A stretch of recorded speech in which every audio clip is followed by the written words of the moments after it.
சட்டவிரோத பணப்பரிமாற்றம், இயக்குனர் சங்கர் சொத்துக்கள் முடக்கம். யார்?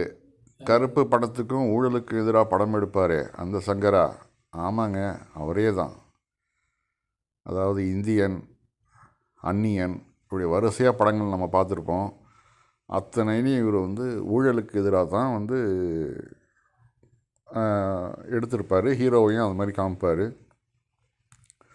தான் ரொம்ப சுத்தமானவர்னு காட்டிக்க முயற்சிப்பார்.